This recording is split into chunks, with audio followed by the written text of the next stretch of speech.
నేను సాయిసుదా bulletin updates చూద్దాం. అంబేద్కర్ కోనసీమ జిల్లా కొత్తపేటలోని ఇసుక ర్యాంపుల్లో ఇసుక తవ్వకాలు ప్రారంభించేందుకు అధికారులు ఏర్పాట్లు పూర్తి చేశారని కొత్తపేట ఎమ్మెల్యే బండారు సత్యానందరావు వెల్లడించారు. ఇసుకను పేదలకు అందుబాటులోకి తీసుకురావటమే లక్ష్యంగా కూటమి ప్రభుత్వం ఉచిత ఇసుక విధానం అమలు చేస్తోందని చెప్పారు. ఏపీ పునర్నిర్మాణమే ధ్యేయంగా సీఎం చంద్రబాబు సారథ్యంలోని కూటమి ప్రభుత్వం ఇటీవల రాష్ట్ర బడ్జెట్లో కేటాయింపులు చేసిందన్నారు. కేరళ తరహాలో కోనసీమలో టూరిజం అభివృద్ధి చేస్తామని, పీపీపీ విధానంలో 25,000 కోట్ల పెట్టుబడులను ఆకర్షించేందుకు కృషి చేస్తున్నామని బండారు సత్యానందరావు తెలిపారు. లొల్లలాకుల దగ్గర కూడా రేపు సంక్రాంతి సందర్భంగా ఏర్పాటు చేసుకుంటున్నామనే విషయాన్ని కూడా మీకు మనవి చేస్తా ఉన్నాను.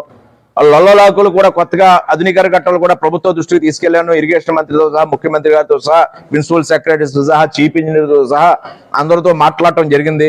77 కోట్ల అంచనాలు పెరిగింది. ఇప్పటికి అది 77 కోట్ల రూపాయలు కూడా నాకు ఎట్టి బస్సులో ఇవ్వాలని నేను గట్టిగా నా ప్రయత్నం నేను చేస్తూ ఉన్నాను. ఫైల్ కూడా ఇక కొత్త ఎస్ఎస్ఆర్ రేట్లతోటి ఇక్కడ నుంచి ఫైల్ రికమెండ్ చేసి అక్కడి నుంచి ఫాలోఅప్ చేసి విజయవాడ నుంచి ఫైల్ కూడా సెక్రటరియట్ కి చేర్చడం కూడా జరిగింది.